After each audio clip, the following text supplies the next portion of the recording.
Hi, this is Dave Clark, Windy City Road Warrior, and you're listening to the Route 66 podcast.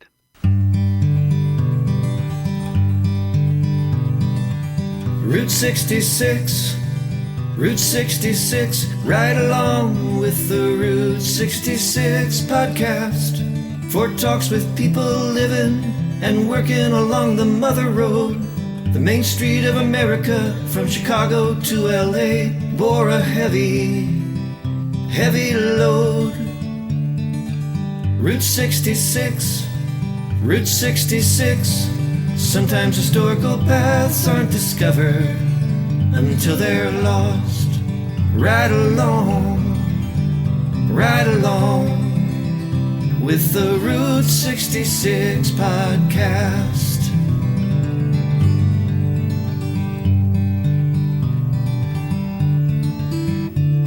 Hello and welcome aboard the Route 66 podcast for talks with people living and working along the Mother Road. I'm your host, Anthony Arno, and I'd like to thank you for joining us here today on our journey. A very special thanks to my Patreon business supporters, including both the Midpoint Cafe in Adrian, Texas, and Gilligan's Route 66 tours. They not only support the podcast, but also the Route 66 Scholarship Program as well. Today we start a three-part series featuring the beginning, the middle, and end of Route 66. My guest today is David Clark of Windy City Tours, who will tell you everything you need to know about starting a Route 66 tour in Chicago, including the origin of the begin sign and searching for the end sign in Chicago, best places to stay in the area, historic buildings, restaurants, and other areas of interest as you head westward.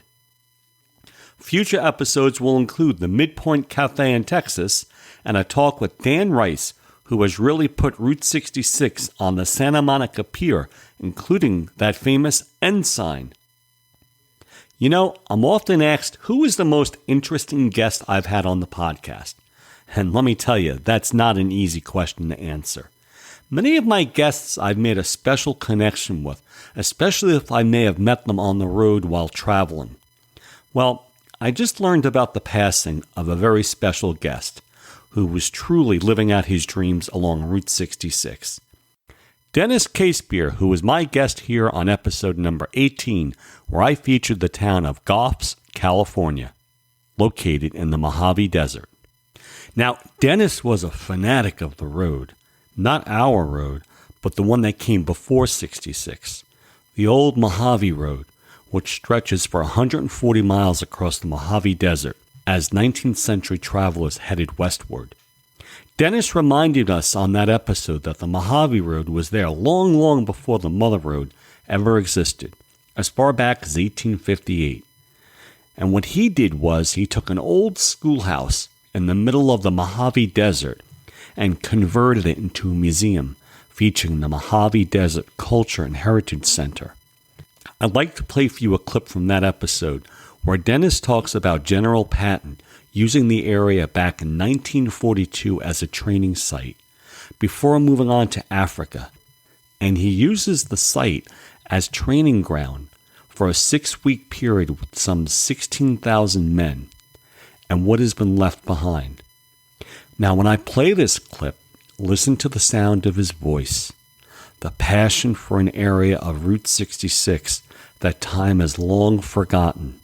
And just listen as this 85-year-old man tells the story about these heroes of yesterday and coming back to the region years later after everything has long been gone. It gives me goosebumps, Anthony. It really does. In 1942, 16,000 troops showed up right there.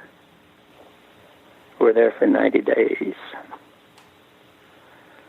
before they went on to destiny. There would not be a month go by but what some old guy would come shuffling up the driveway. And by I mean old guy, I mean somebody about my age now, looking for his roots. And we would set him down on the porch of the schoolhouse with a tape recorder. And I would question them like you're questioning me. And pretty soon I knew exactly where they were. And I would take them there. And more than once, I'd have to leave them by themselves while they stood there and cried. Wow, that's Dennis Casebeer, founder of the Mojave Desert Culture and Heritage Center, who recently passed away at 87 years old. You know, I was out there a few years ago and I met up with Laura, who's the curator of the museum and the property. And if you're traveling the road, I know she would love to see you.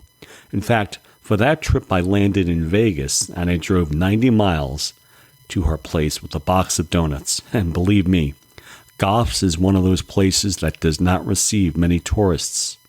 Most of them, when they visit the Mojave along 66, they head straight to Amboy. And I know that Laura would be more than happy to take you on a tour of the museum and surrounding property. Just tell her the Route 66 podcast guy sent you. Listener feedback. So let me share with you some of our newest listeners here on the podcast. Rob Campo from Oklahoma. Route 66 has been most of my life. I live here in Oklahoma, but I was born and raised in Southern California. My grandparents lived in Barstow, and I spent most of my school breaks there.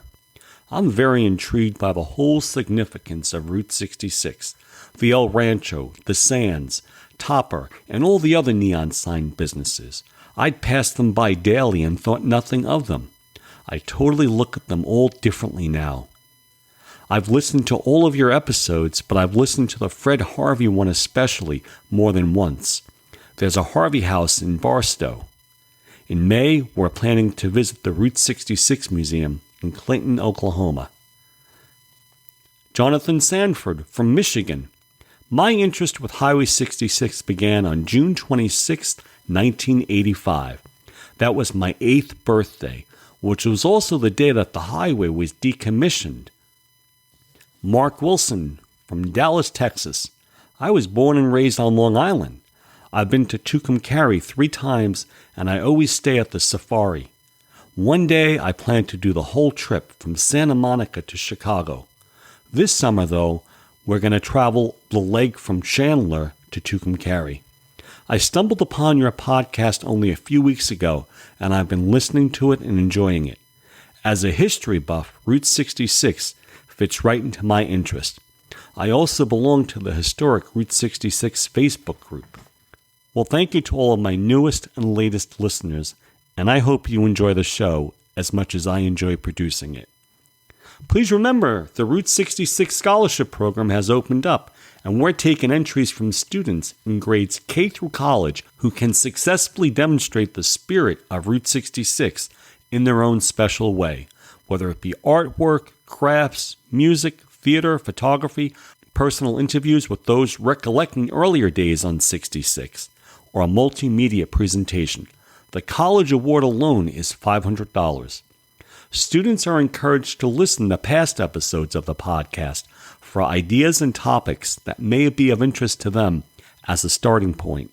Students do not need to live along the road, but simply have an interest in promoting and preserving Route 66. I want to thank my special group of Patreon supporters who not only support this here podcast, but the scholarship program as well. They include Mary Beth Busutil from Florida, Jim Crabtree from California, Mike Fort, Route 66 author and photographer Shellee Graham, who was also my guest on episode number 10, where we talk about her book, Tales from the Coral Court Motel, Kristin Haakenson from Washington State, Rich Havlik from Minnesota, Maureen Holt from Arizona, Mary Nicholson from Pennsylvania, and Brian Sawyer from Indiana. My international supporters include, from the United Kingdom, Charlie Beaton, and the business supporters who you heard at the top of this program include the Midpoint Cafe in Adrian, Texas, and Gilligan's Route 66 Tours. They offer complete guided tours of the road, providing travelers with their own Ford convertible Mustang, accommodations at historic Route 66 motels, and breakfast every morning. For more information, please visit GilligansRoute66.com. And I want to invite you to consider becoming a Patreon supporter, where we have several levels, starting at just $1 per month. If you're able to pledge just $5 per month, you'll receive a washable Route 66 face mask, in addition to unreleased content from the podcast. Last month, my supporters at this level received 15 minutes of footage of my guest, Bob Crocodile Lyle, talking about growing up both in the church choir and Boy Scouts, how he became interested in art, plowing through the teenage years, his college days, life as a car salesman, and opening up the Lyle Art Gallery in Amarillo. For those who can pledge $10 per month, they'll also receive voting rights in the annual Route 66 Scholarship Program and also enter to win Route 66 related material in our monthly drawing.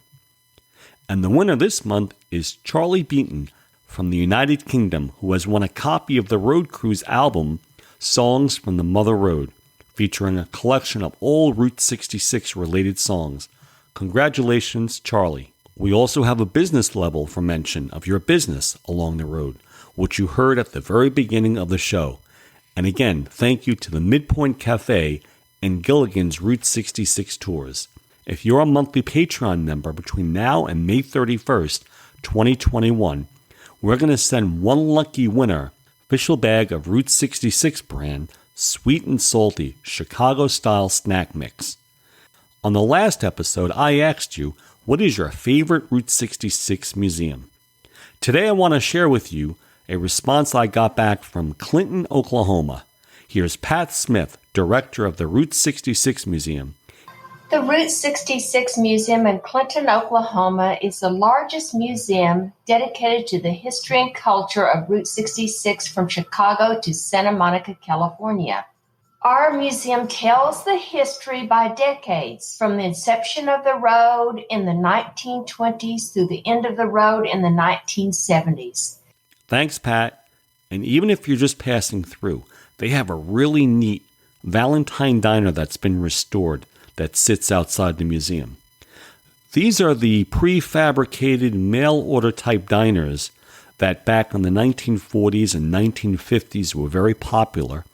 They can only seat up to 12 people, and they're still out there in one form or another, either along Route 66 or even elsewhere around the country. For this month, let's pick the topic, what is your favorite Route 66 historic theater along the road? That's the indoor type for this question.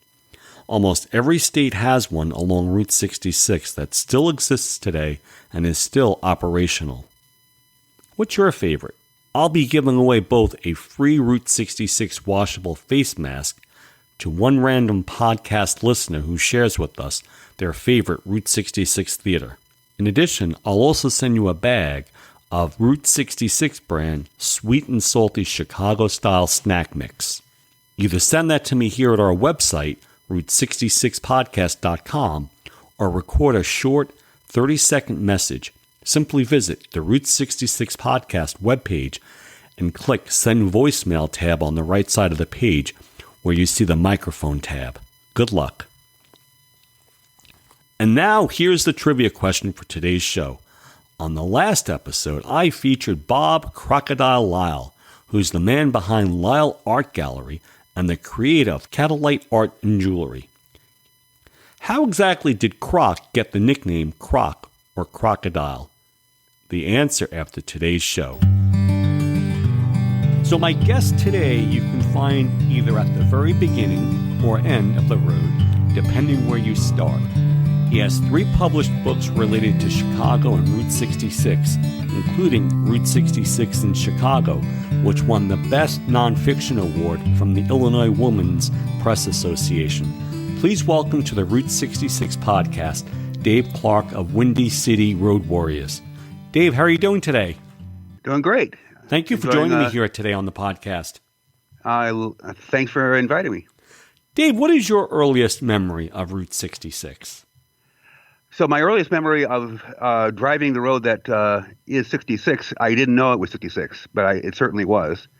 And that was a vacation that my family took in our tent trailer from our home in Gary, Indiana, but over to Joliet, Illinois, and then southwest to Springfield, Illinois, to enjoy the Lincoln sites. So that would have been in the late 1960s. And how old were you at the time?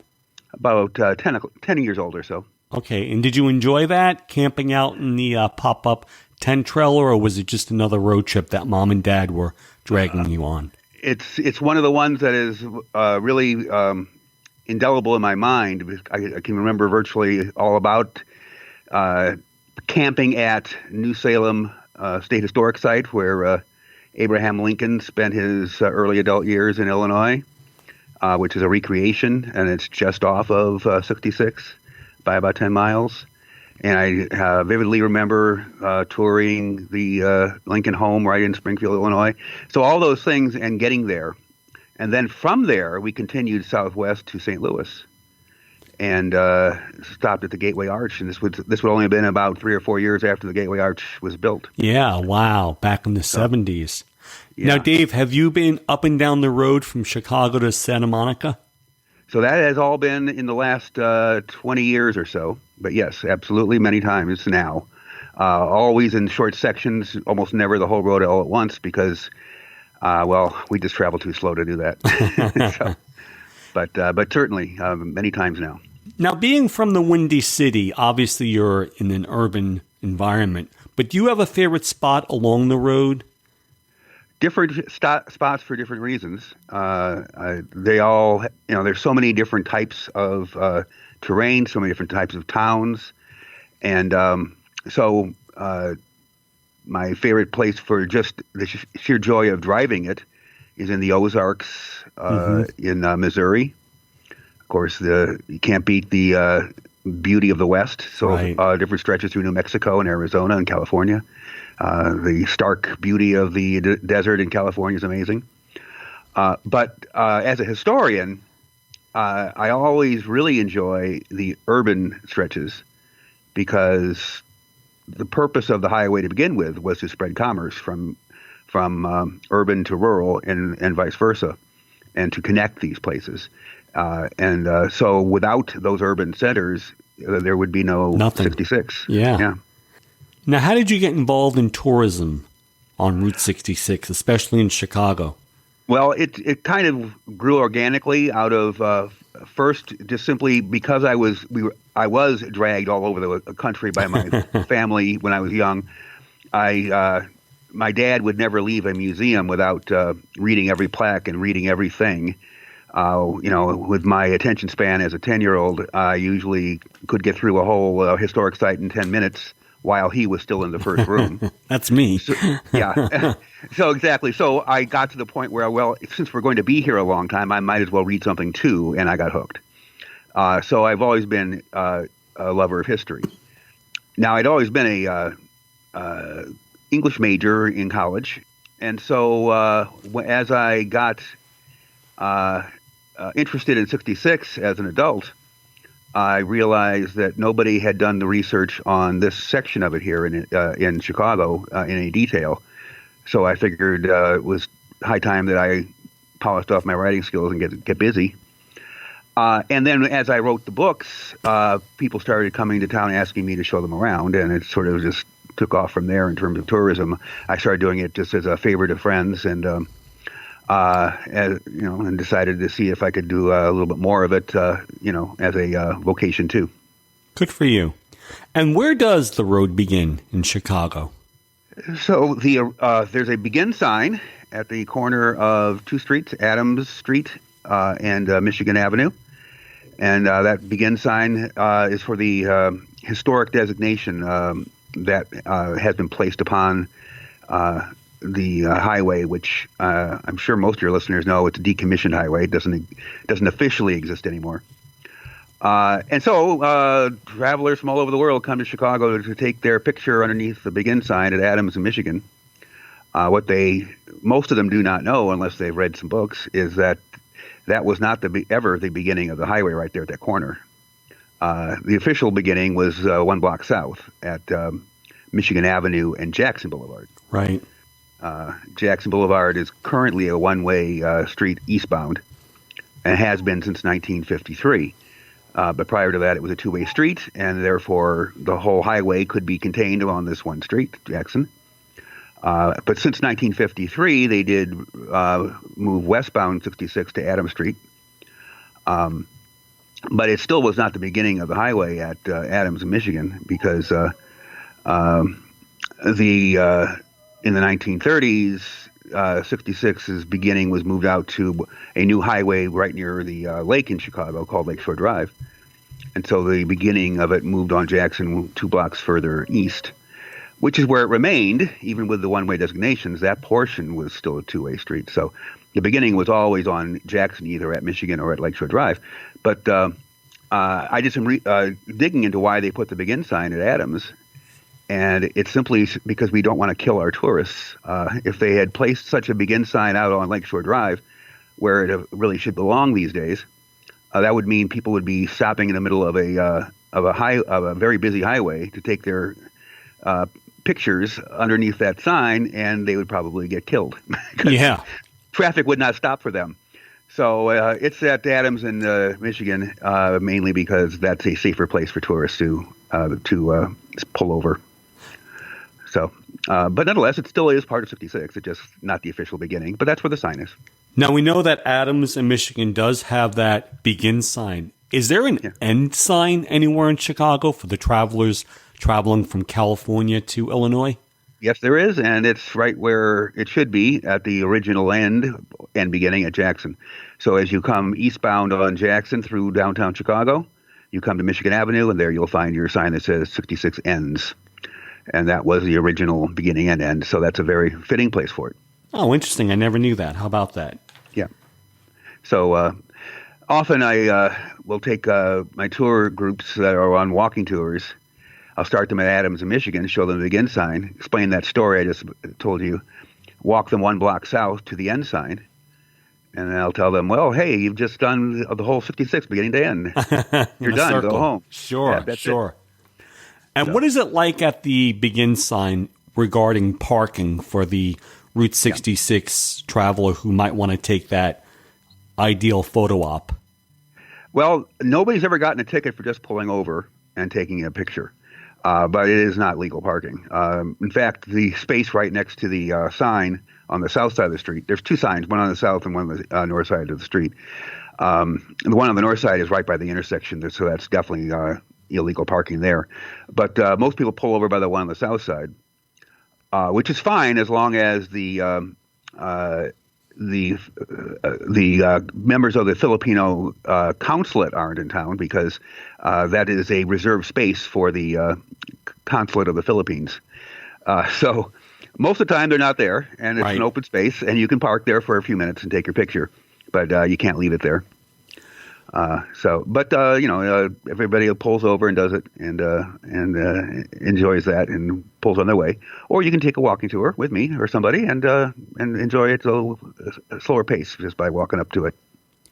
So for the traveler starting in Chicago and heading west, strictly on 66, what are some of the must-see sites directly located on 66 in the Chicago area?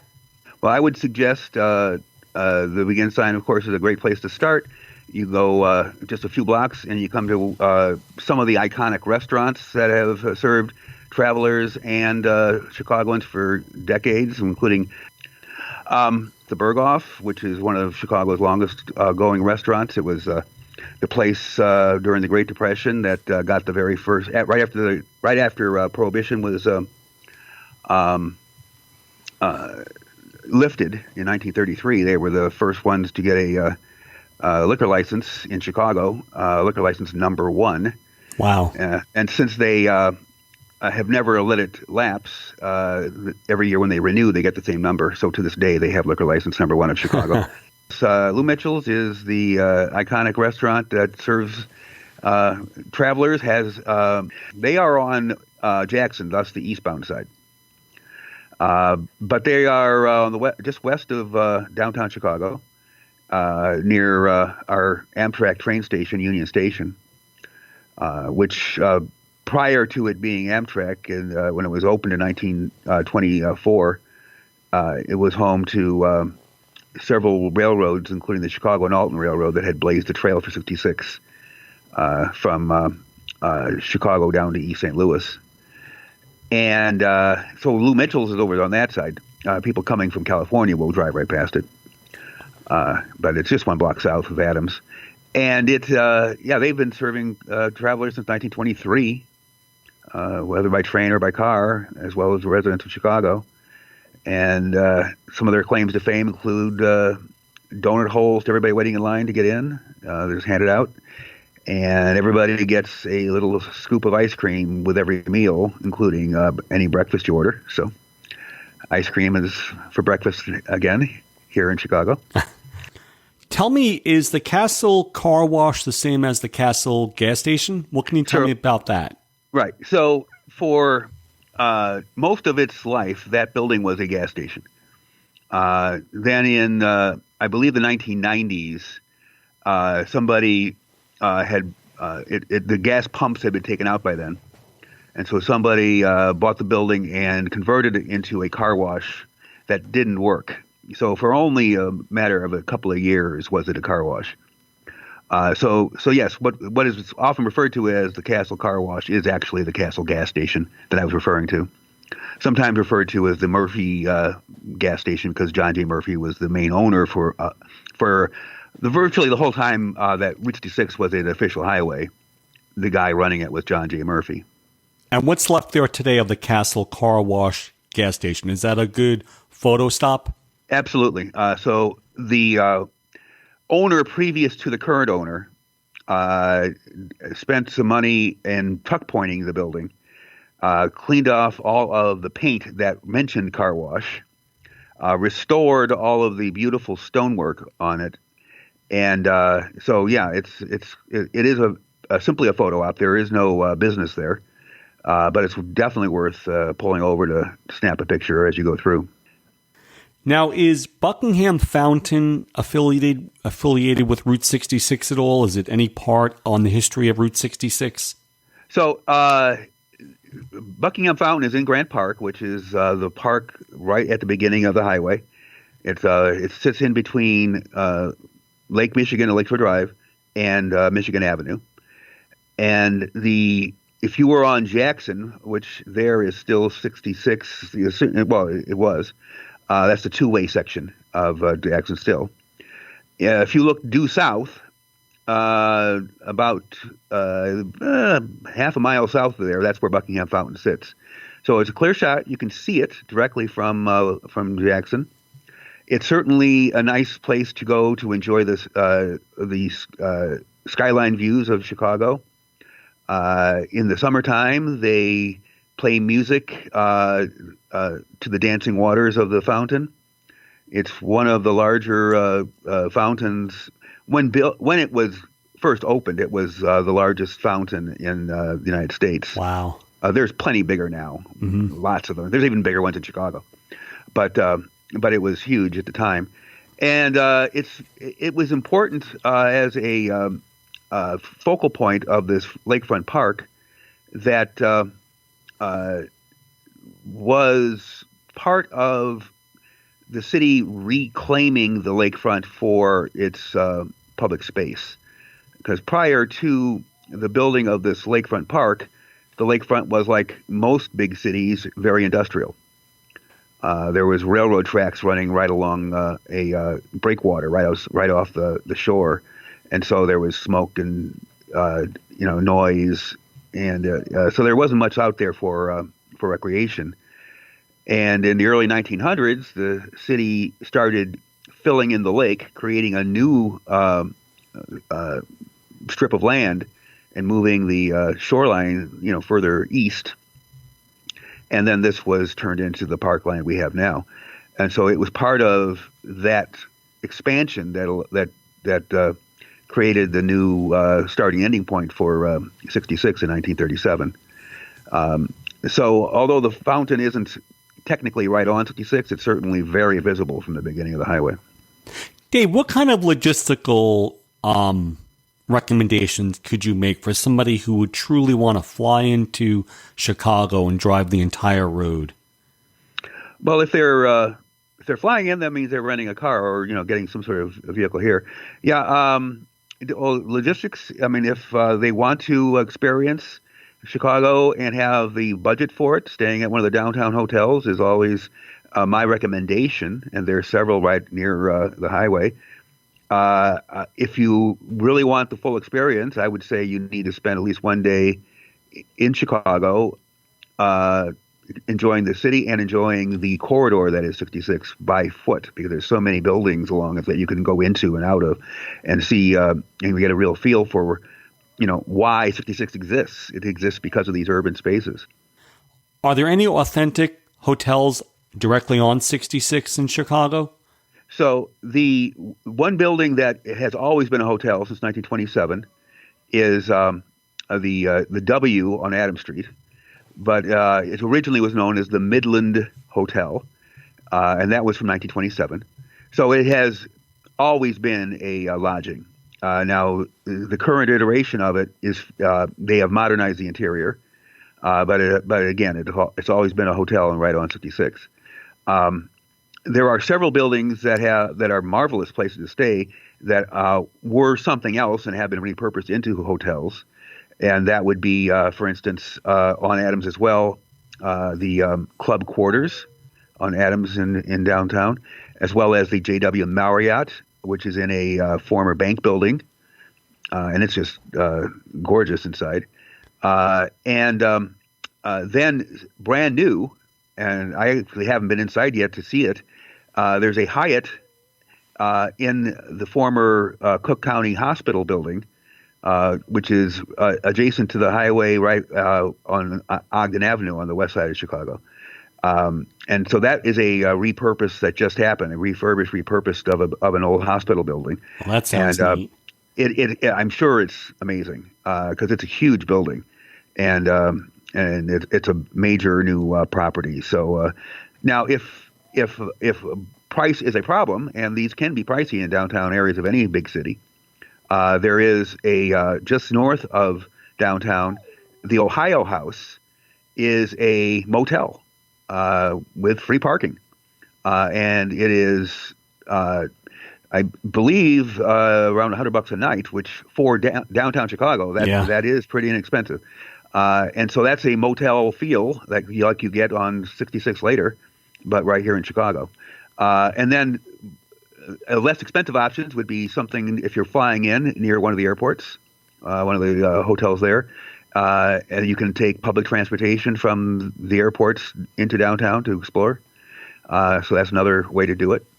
And if you want to drive into the city, after you fly, you can go to one of the hotels like in Countryside, which is one of the suburbs on the west side, and a hotel there and take your rental car back into the city. Dave, how long have you lived in Chicago?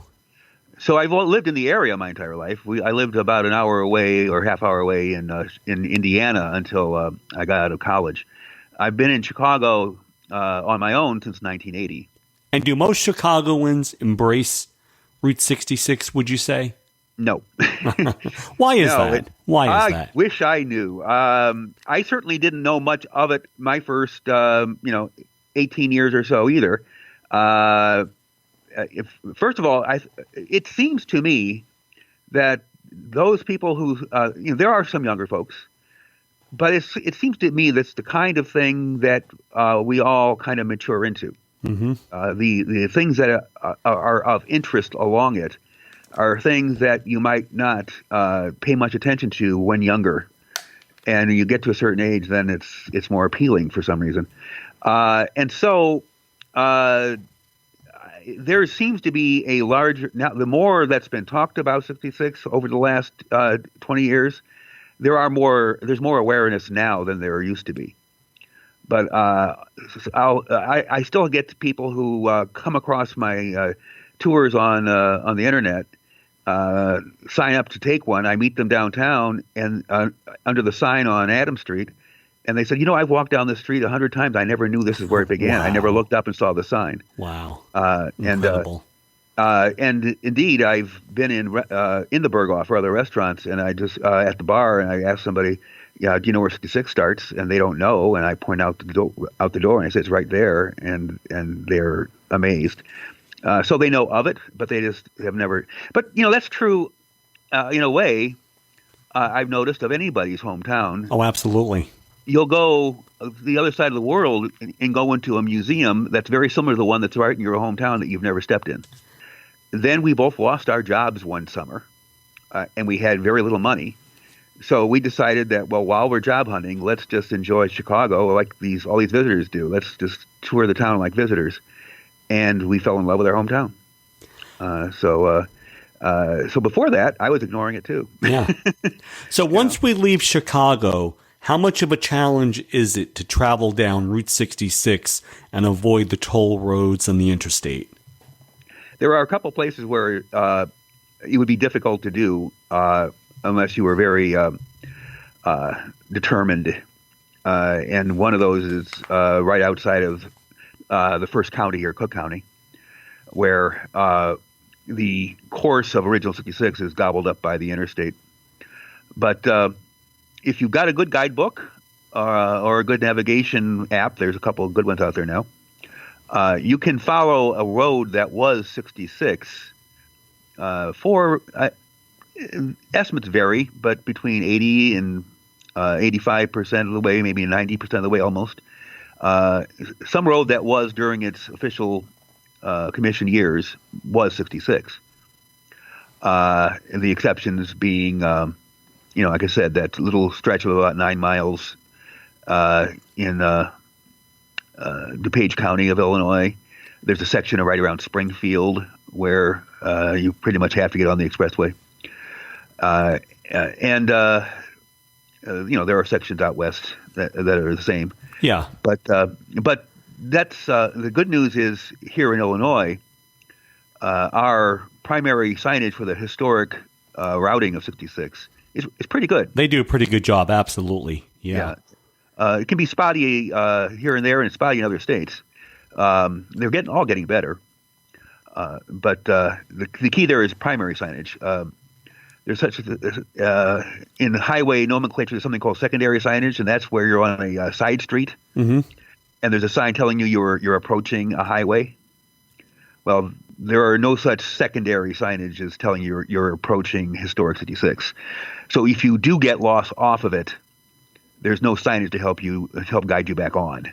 So that's always been a glaring problem. So that's where the guidebook or a good app or map comes in handy is when you get lost, which is inevitable. Sure, yeah. I still get lost. Now, obviously, we're all familiar with Route 66, but are there any other highways in Chicago that are semi-popular as Route 66? Well, in terms of people driving them just to drive them, short stretches of this or that, yes. For instance, everybody loves driving Lakeshore Drive in Chicago, which is US 41. But I'm not sure if I know very many people who have ever said, I'm going to drive US 41 all the way from the Upper Peninsula of Michigan down to Miami, Florida. But you can do that, and I'm sure it'd be an incredible trip. But I'm not sure if I've known anybody who's ever done it. There's the Lincoln Highway, certainly, and people do that. Travel Lincoln Highway all the way from Times Square in New York City to San Francisco. And that skirts Chicago, goes around the south and western suburbs. And it's I've driven that from Indiana to Iowa, not the whole road. Right. And it's a great trip as well. And then there's the highway that shared pavement with 66 here in Chicago. Started at Jackson in Michigan, just like 66 did, and was co-signed with 66 until you got to the western suburbs where they diverge, and that's US 34. And that's a great drive, too. I've taken that through western Illinois, Iowa, and into Nebraska. Eventually, I'll finish it, and it goes to the Rocky Mountain National Park in Colorado. And what's great about those unsung highways is you get the same wonderful rural feels in the sections that go through rural areas, but it is not as there's less that caters to the tourist. You're not in high tourist areas, so that's a plus in that it can be in some ways more, I guess, or authentic. Right. But it also means there's fewer hotels and there's fewer travel related amenities. So it can be a mixed bag, but it is a marvelous adventure as well. So once we leave Chicago, what do you suggest to travelers on Route 66 as being the first big stop out of Chicago? Well, in terms of a bunch of things to see that are 66 related, Joliet has a marvelous museum downtown. They have a wonderful refurbished theater, the Rialto Square Theater, that's right on the highway.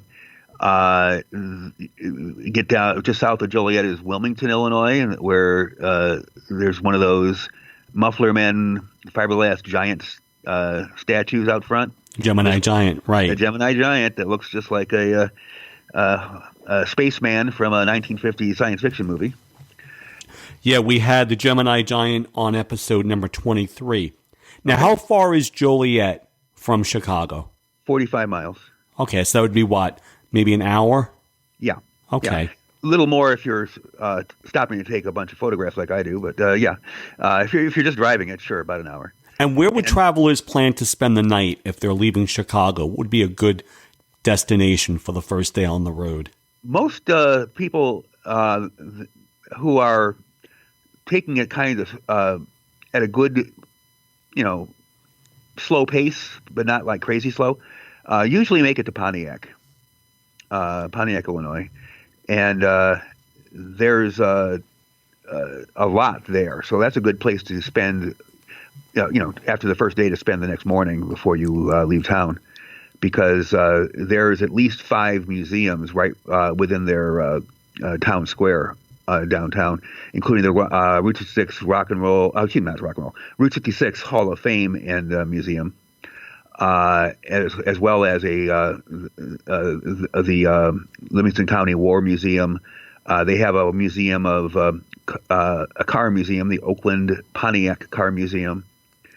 So there's a lot to do in Pontiac, and they have several chain motels as well as a great bed and breakfast right downtown. So, Dave, tell us, how far would Pontiac be from Chicago? 100 miles. 100 miles exactly. And where would you recommend somebody staying in Pontiac if they're looking for the authentic Route 66 type of motel? Well, motel, not so much, because one thing that's lacking in Illinois is a lot of kept up vintage motels. There are a few that are fine, but they cater more to locals and maybe truckers, etc. They're not really catering to tourists. And so most people tend to stay at the chain motels when they're in in Illinois. We did lose, unfortunately, Arts in Farmersville, which was one of the few left that was right on the highway that I would consider a tourist-oriented hotel. So really, there aren't too many motels in Illinois that I would recommend. But nice hotels in the larger cities, but not so much smaller ones that I can think of. So, Dave, you operate Windy City Road Warrior. What can you tell me about your company and the services that you offer? It's pretty much sole proprietorship, just me. But I do tours, though, with a company called Insights to Go. And so we have a website for that, route66chicago.com. And that makes it easier to remember, just route66chicago.com. What people can get any time is contacting us for a walking tour downtown Chicago. Because I'll do those just as long as I'm free and I have enough time to get downtown, which takes me about half an hour. I'll go and meet somebody for a walking tour. And we occasionally will have other more elaborate tours. So What is the minimum number of people needed for a walking tour? Do you have a minimum? Nope. Just one person's good enough for me. Okay. And do you also do coach tours or bus tours? So those, we do them occasionally. I am hired by different tour directors from time to time to do longer tours. And what are some of your more popular Route 66 type tours that you offer? Well, I do walking tours of downtown Chicago. There's a tour that concentrates on the eastern portion, which is the section from those begin signs over to about halfway through the loop and back. That's about a mile and a half of walking. And then I simply do others that are just a little further west for each one. So there's just a little bit further west and encompasses the area around Lou Mitchell's, and then another one that encompasses the area right around Greektown. And so it's just each one of them is just a loop around of the main buildings there and the history of them and how they tie into the history of Chicago as well as the history of the highway. And how long do they take and how much walking is involved? Every one of them is about a mile, a little over. They're about 90 minutes to 2 hours. Besides 66, I have immersed myself in the history of the architecture and the city, and also the other transportation modes, the trains and the waterways. So when asked, I have done tours of specific architecture in different neighborhoods. And yes, Frank Lloyd Wright, there are Wright buildings all over the place here. For a very short time, in the first year of 66's existence, that was the highway. And Dwight has a lot to offer. In terms of restaurants, they have one of the best diner-style restaurants along the highway. It's the Dwight Family Restaurant, and it's excellent. It happens to be right across the street from a refurbished gas station that is their official Dwight Visitor Center for 66, which is the Ambler Becker gas station, and it's just a vintage gas station that it's not open for business as a station anymore. It's simply a historic site. Right. And then in downtown is where the bank that's designed by Frank Lloyd Wright is, as well as a vintage train station for the Chicago and Alton Railroad. That's where their historic museum is housed in that train station. Dave, let's talk about if a traveler was based in Chicago and they wanted to take a train ride either for the day or overnight. What stop would you recommend along Route 66 that's accessible from Chicago by train that they might be interested in? Well, right off the bat, Joliet, the train stops, the Amtrak stops in Joliet, and that's at their Union Station, and that is literally adjacent to the all of the Route 66 sites in Joliet. It's just right next to it. The same is true in Dwight and in Pontiac. You literally can walk from the station to the main sites of 66, as well as in Bloomington. I've never gotten off the train in Springfield. I can't say that. But if you take that train all the way to St. Louis, you will be going across the MacArthur Bridge on the Amtrak train, and the MacArthur Bridge was the first.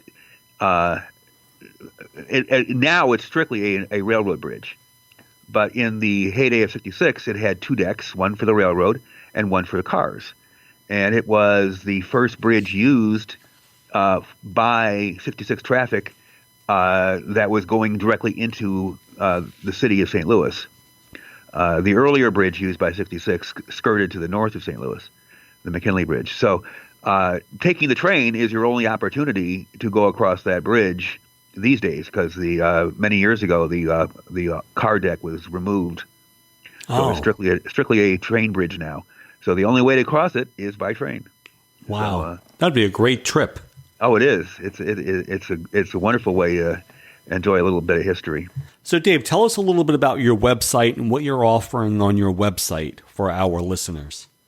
So Windy City Road Warrior is where you can find out more information about the Zoom events, but also links to information about the books I've written, as well as I do have, for anybody who just wants to read it, a repository of many of my earlier articles I've written over the years for different publications is there as well. And what are your monthly Zoom gatherings like? Tell us about that. So every month on the 6th, I call it Route 66 on the 6th, I simply do, one of the other things I've been doing here locally for years is I've been doing PowerPoint presentations on history, all sorts of subjects, not just 66, at local libraries and museums. And I've been doing that for 15 years now. And so with the pandemic, I decided to learn how to do video. And so I've been doing Zoom events now for 6 months, every month on the 6th. And it's either at 7:06 p.m. if it's a weekday, 7:06 because, of course, if you do the math, that means it's 66 minutes after 6.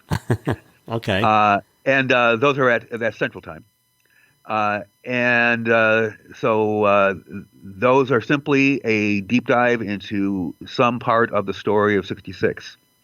I've had one that was a deep dive into Route 66 in Chicago, and another one that was an exploration of the different ways that commerce influenced and changed 66 and how the commerce of the highway changed America.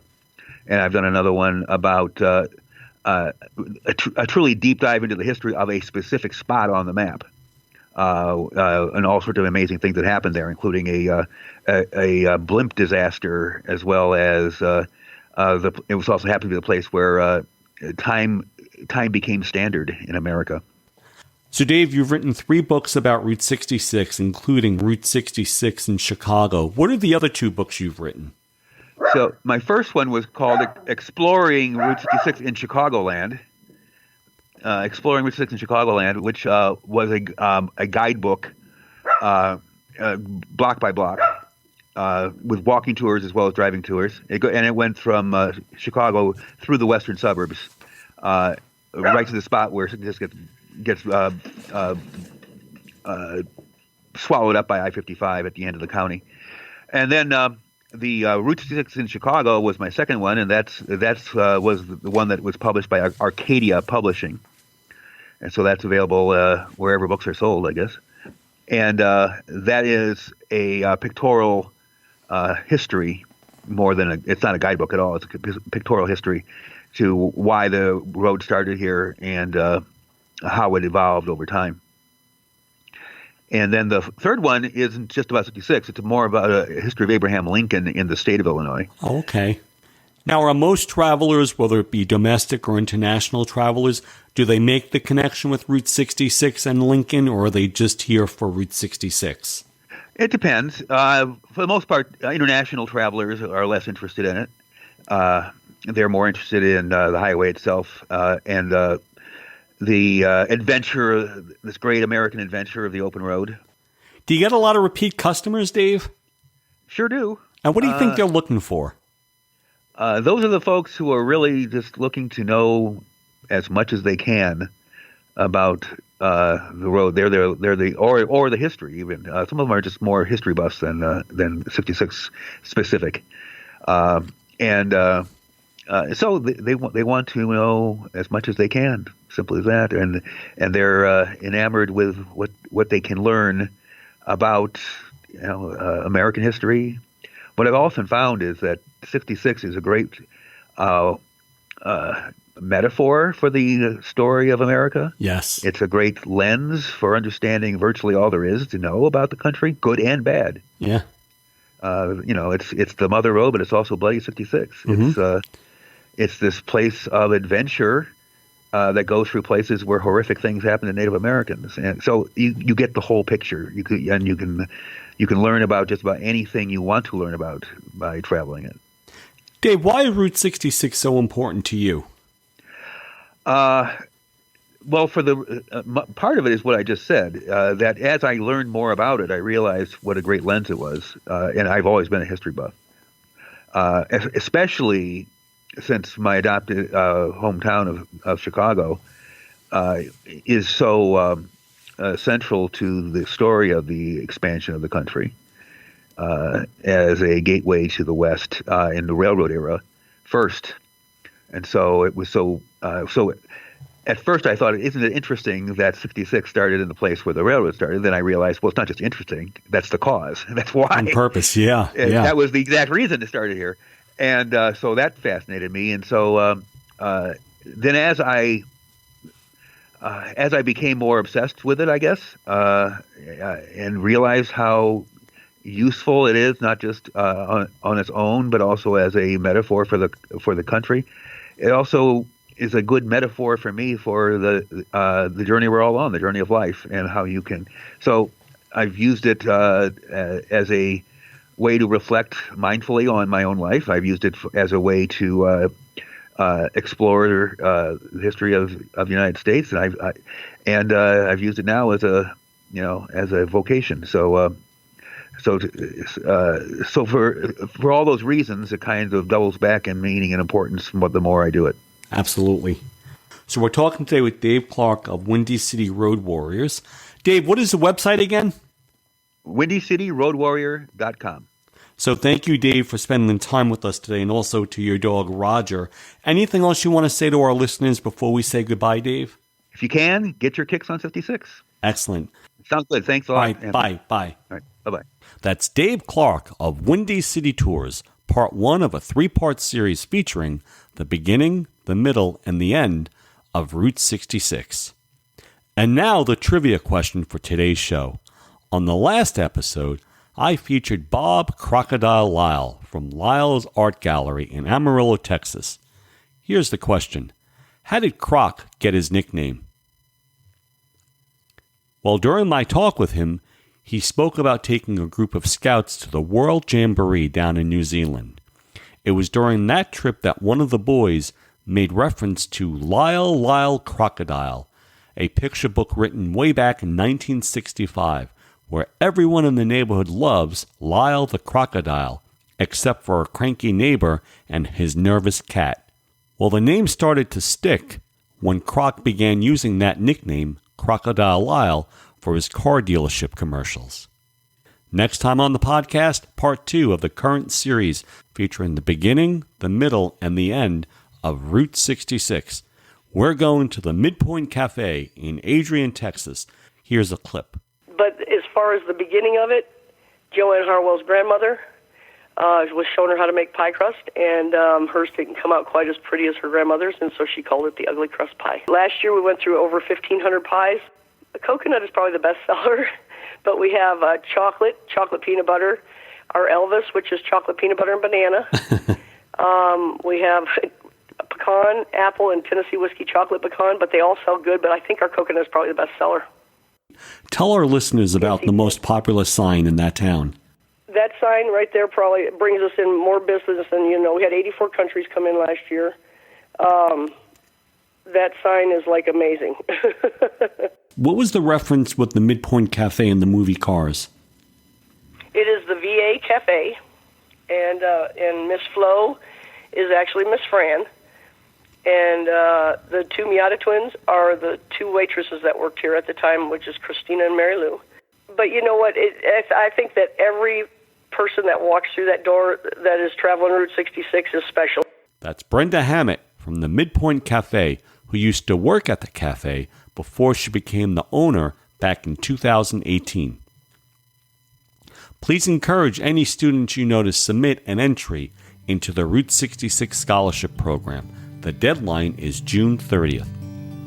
And I encourage you to support both this podcast and the scholarship program by becoming a Patreon member. Current Patreon members have early access to the show, including an additional 10 minutes of my talk with Dave Clark, where he tells all about additional places of interest in Chicago. Let me know your favorite Route 66 theater, and you might win a washable Route 66 face mask.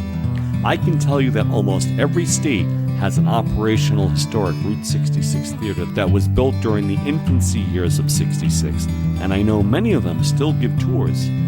Just leave a message right here on our homepage at Route66podcast.com. Thank you for taking the journey with us here at the Route 66 podcast. I'm your host, Anthony Arno.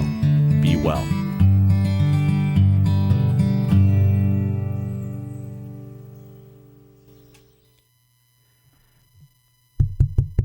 Hey, are you still here?